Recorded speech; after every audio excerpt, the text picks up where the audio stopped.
মই ভুল কৰিছিলোঁ যে মই PWDত মই কুৱেশ্যন এটেম্প কৰিলোঁ 80 দুখন পেপাৰ থাকে ন 80 কুৱেশ্যন এটেম্প কৰিছিলোঁ 80 160 কুৱেশ্যন কিন্তু মই PNRD PHCত মই অলমষ্ট 95% কুৱেশ্যন এটেম্প কৰিছোঁ তাৰ কাৰণে ৰেংকটো ভাল আহিছে এতিয়া তোমালোকে ক'বা আচ্ছা নিগেটিভ মাৰ্কিং থাকে আমি কেনেকৈ এটেম্প কৰিম চব আমি হয় নে নহয় শুনা নিগেটিভ মাৰ্কিং থাকে 1/4 নহয়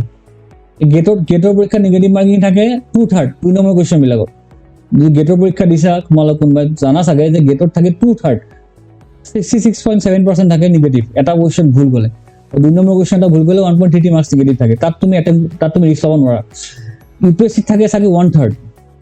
কিন্তু আমাৰ APSC থাকে 1/4 থাকে এতিয়া তুমি এটা চোৱা ভালকে চোৱা according to theory of probability তুমি যদি চোৱা theory of probability মতে কি হয় তোমাৰ 4টা অপচন থাকে ন 4টা অপচনৰ তোমাৰ কাৰেক্ট হোৱা probability কি আছে 0.25 কাৰেক্ট হোৱা probability আৰু মাইনাছ নেগেটিভ হোৱা probability 0.75 ৰাইট তো তোমাৰ যদি 100টা কুৱেশ্যন এটেম্প কৰা 100 কুৱেশ্যন ৰাইট 100 কুৱেশ্যন এটেম্প কৰা তোমালোকে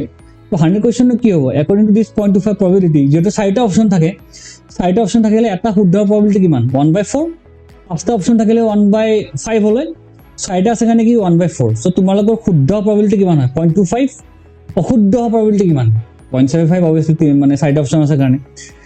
তোমালোকে ধৰিলে একোই নাজানা মানে ব্ল্যাঙ্ক পৰীক্ষা দিব গৈছা যদি 100টা কুৱেশ্যন এটেম্প কৰিবা এই থিওৰি অফ probability মতে 25টা শুদ্ধ হ'বই আৰু 75টা ভুল হ'ব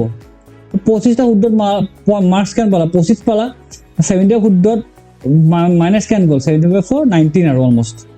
25 minus 19 6 মাৰ্কস তোমালোকে পাবাই গ্যাৰান্টি একো নাজানিলেও হ'ব পাৰে এজন দুজনে নেগেটিভ পাই গ'ল কোনোবা এজনে 20 মান পাই গ'ল 20 পাই গ'ল সেইটো ৰেয়াৰ আৰু যিমানে চেম্পল সাৰ্ভে বেছি হ'ব যিমানে নাম্বাৰ অফ ক্যান্ডিডেটস বেছি হ'ব চেম্পল সাৰ্ভে দেখিও ম্যাক্সিমাম ৰেঞ্জ থাকিব 6 পৰা 7 ৰ ভিতৰত ম্যাক্সিমাম 6 পৰা 7 ৰ ভিতৰত নম্বৰ পাব ৰাইট একো নাজানিলেও 6 পৰা 7 ৰ ভিতৰত পাবই বিকজ অপচন আছে 4টা এটা শুদ্ধ probability হল 0.25 অশুদ্ধ হোৱাৰ probability হল 0.75 একো নাজানিলেও পাব ম্যাক্সিমাম লৰাই নাও কথাটো হৈছে এতিয়া তোমাৰ এনেকুৱা নহয় তোমাৰ যে তুমি সব কোৱেশ্চন 0.25 probability চলিব কিছুমান কোৱেশ্চন থাকিব য'ত probability হ'ব 0.5 তাৰ মিনিং কি কোৱেশ্চন তুমি দুটা অলৰেডি এলিমিনেট কৰি দিলা এই দুটা শুদ্ধ নহয় বাকি দুটা কোৱেশ্চন আছে তুমি নাজানা মানে এইটো শুদ্ধ না এইটো শুদ্ধ ইউ ডোন্ট নো মই তেনেকুৱা আছে বিজলডিত মই তেনেকুৱা 20টা মান কোৱেশ্চন এৰি দিছো মানে মই জানিছিলো যে 10টা কোৱেশ্চন হলে এনেকুৱা আছিল যে মই জানিছিলো যে 50% probability আছে 10টা টেকনিক্যাল 10টা মানে জিএস ৰ বাট মই নেগেটিভ ভাবিলো নেগেটিভ আহি যাব এটেম্প নকৰো সেইকাৰণে এটেম্প নকৰো এতিয়া চাও যদি 10টা কোৱেশ্চনৰ 10টা 20টা কোৱেশ্চনৰ তুমি ৰাইট 20টা কোৱেশ্চন যদি তুমি 0.5 probability চলি আছে মানে তো দুটা অলৰেডি এলিমিনেট কৰিছাই 0.5 probability 10টাটো শুদ্ধ হ'ব 10টা শুদ্ধ হলে 10টা মই পালা নাই আৰু 10টা ভুল হলে কিমান মাইনাস গ'ল 10/4 2.5 তো 10 minus 2.5 কি হ'ল 7.5 হ'ল না নহয় সো ৰাইট হেতু মিস্টেক মই নকৰিলে PNRD PHC সেকেন্ড ৰেংকটো ভাল আহিল যদি মই PW হেতু মিস্টেক নকৰিলে হয় মই গোটে এটেম্প কৰিলে 95% তেতিয়ালে PW ৰেংক মই টপ 20 আহিলো হয় মোৰ ৰেংকটো গ্যাৰান্টি আহিল মই নকৰিলো মোৰ কাৰণে ভুল হ'ল মোৰ সো এইটো মিস্টেক মই কৰিলো PW সো